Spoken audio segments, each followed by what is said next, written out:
Hindi totoo ang naging pahayag ni dating Pangulong Rodrigo Duterte na nananatiling laganap ang mga krimen sa bansa.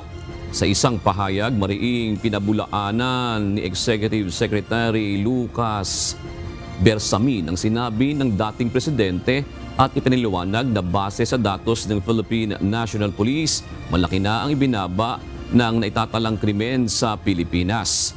Ipinagmalaki rin ng Executive Secretary ang anyay pagiging stable ng peace and order sa buong bansa alinsunod sa batas na hindi isinasantabi ang karapatang pantao ng mga Pilipino.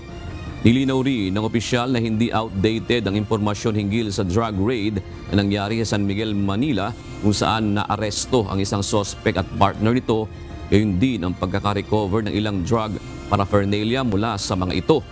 Sa huli, iginiit ni S. Bersamin na patunay lamang ito na mas ligtas at payapa ngayon ang Pilipinas sa ilalim ng liderato ni Pangulong Ferdinand Marcos Jr.